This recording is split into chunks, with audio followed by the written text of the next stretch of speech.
everyone, and my name is Jessie. This is my partner Ingrid. Today we'll be talking about the short story The Jade Peony. So there's a table of the content. First of all, we're gonna introduce the author. That is the story time. If you don't really understand the story, it's okay. We get the plot, and then there's a character, setting, symbol, theme, an article, and finally it's a summary.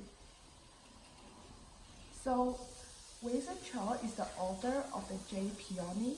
He was born in Vancouver in 1939. He was adopted when he was young. He spent most of his childhood in Chinatown. And then later on, he attended the University of British Columbia. For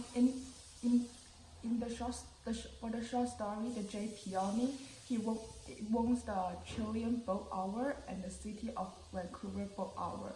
In 2010, The Jade Peony was selected as one of 5 books for CBC Annual Canada Read Competition. Moving on to the author's influence on the short story.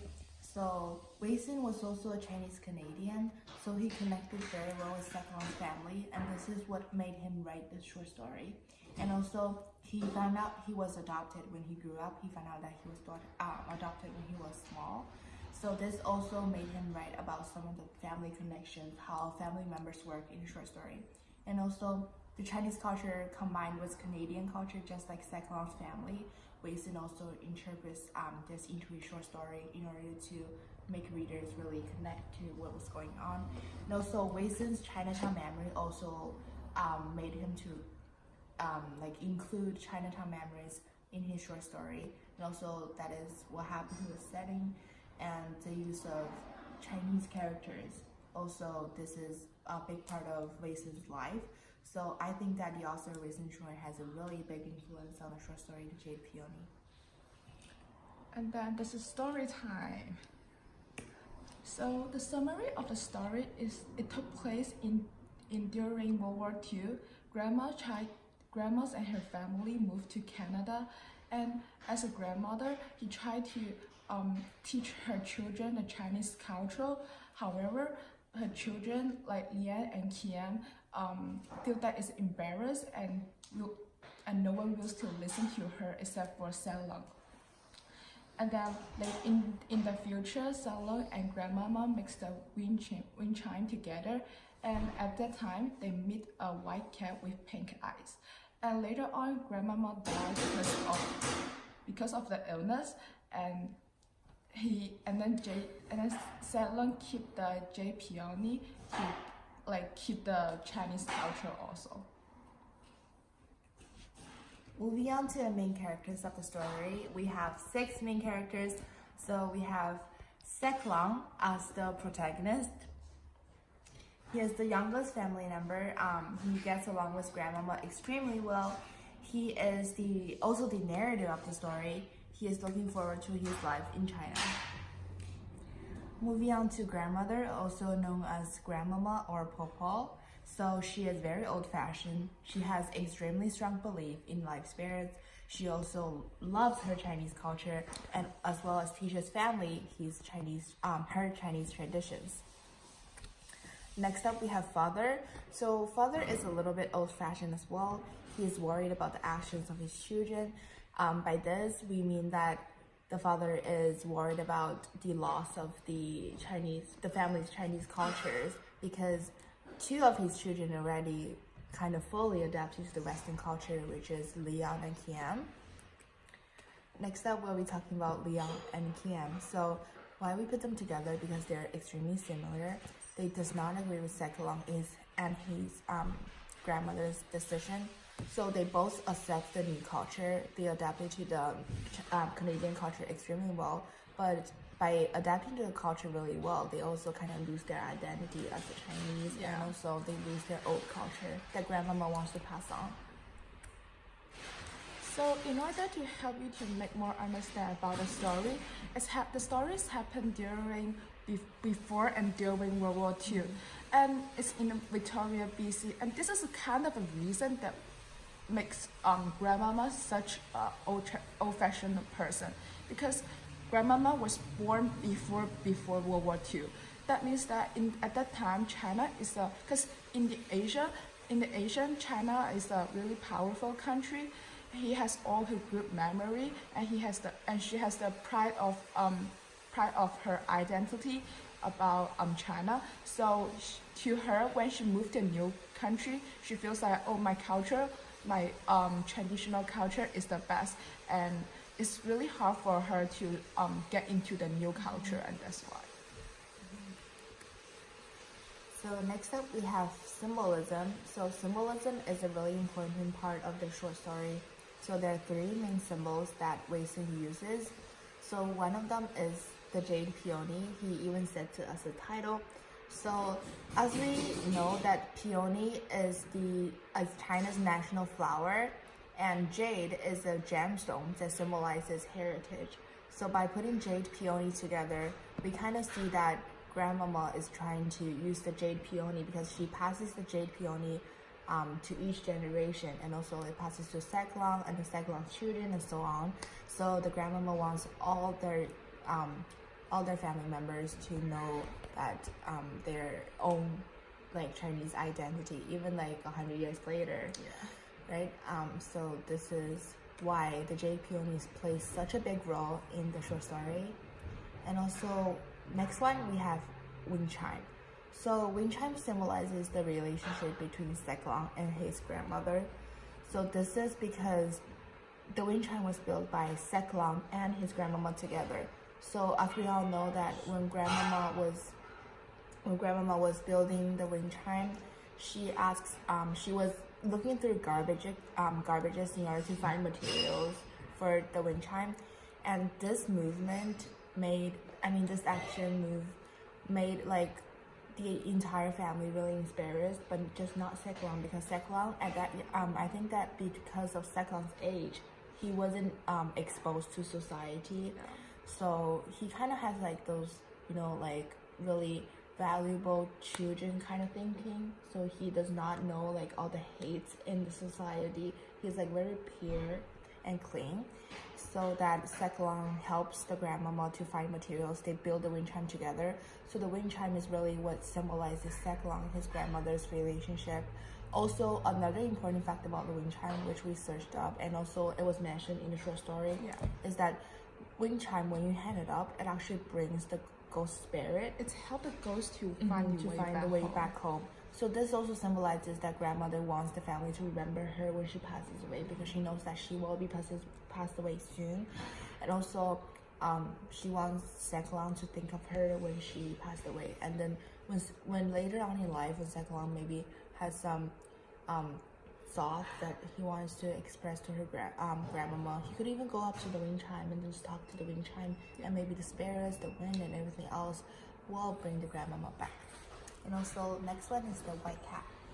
So talking about the white cat symbolizes death and old lover. So as we all know that Wei Sun puts the white cat and the juggler side by side. They're used together to symbolize. And also the white cat is pale skin with pink eyes. So this is same as the juggler. The juggler, if you guys don't know, is the grandmama's old lover.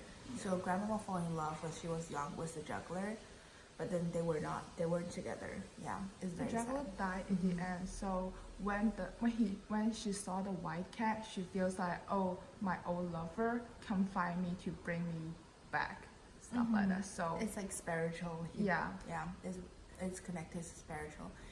And yeah, this is the three main symbolisms in the story. And then we're gonna talk about the assimilation. This is the theme of the Jade Peony. It means that it's a typical related to an immigrant culture assimilating into another.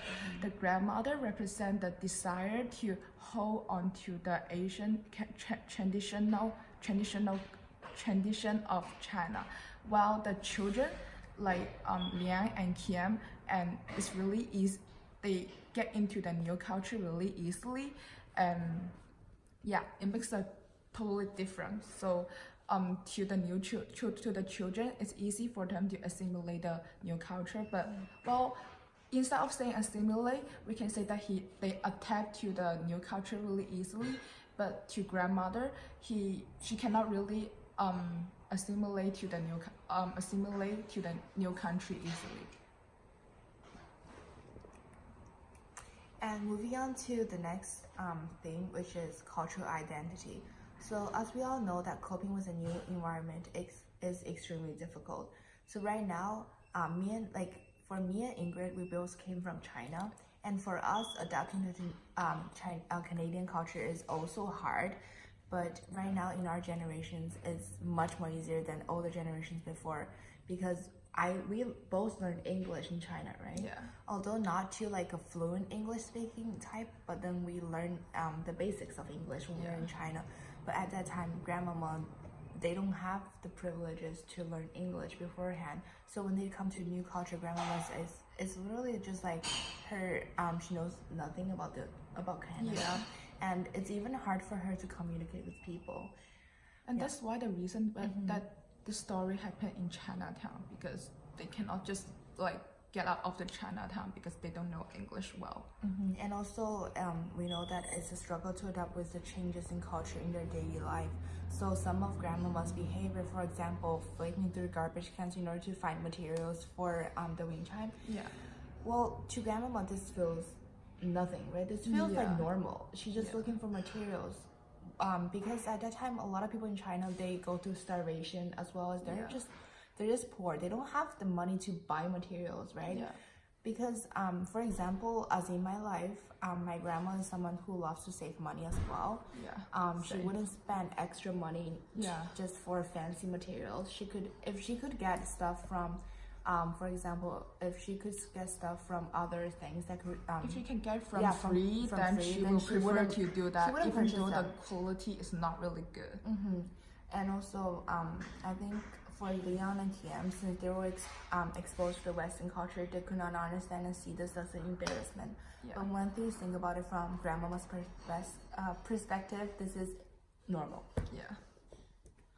This is a social issue, and there's two non-official articles to related to this short story.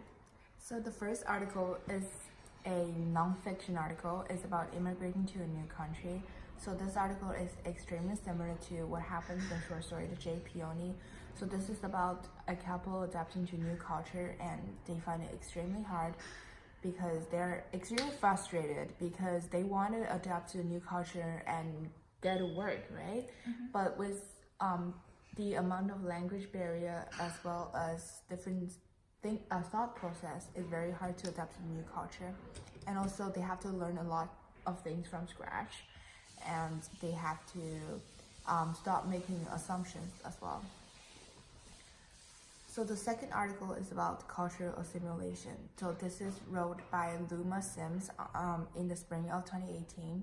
This is one of the most difficult barriers to assimilation is by religion and culture. So this is the two main points mentioned in the article, which we find just exactly the same as the short story, the Jade Peony. Because adapting to a new culture, as we said before, is extremely hard. And once you, for example, for me, when I get into like a new culture, no matter if it's a country or just like maybe like a friend group, I want to be accepted, right? I want to be included. So in order to do this, I have to give up on my old identity, my old culture, my old way of thinking sometimes, and also just adapt to the new culture and blend both two together to work well. So we created a Kahoot, but since we're filming this, we couldn't play the Kahoot with you guys. So we'll just skip the Kahoot part. And also we have a works cited, which we will put our PowerPoint to the messenger group so you guys can check it out.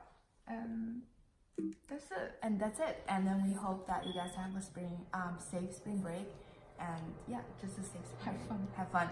Thank you. Thank you.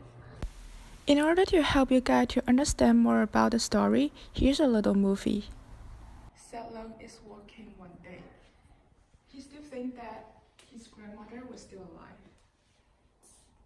Popo, is that you?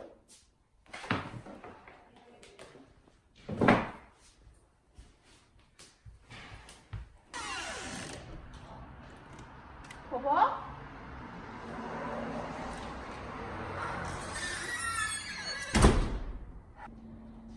returned to his study desk. His refreshing bed with her childhood with his grandma.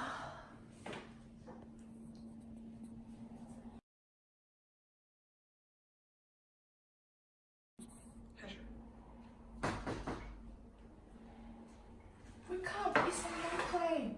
Hi, Popo. It's not playing. I want to play with my toy. No, eat food first. Don't eat that toy. Give it to me.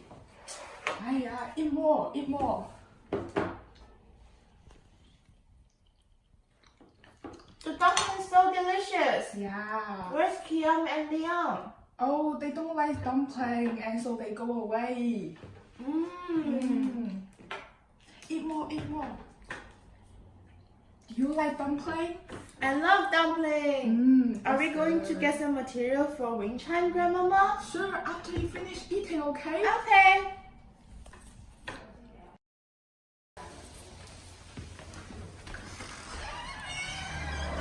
Let's go.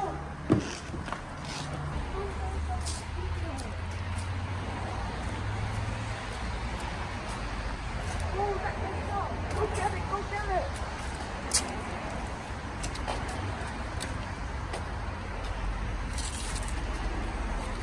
Let's go over there. We'll find more.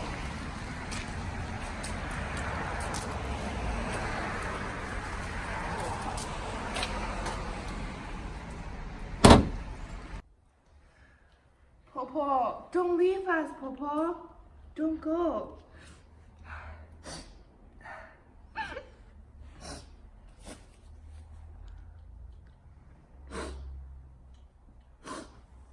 I need you.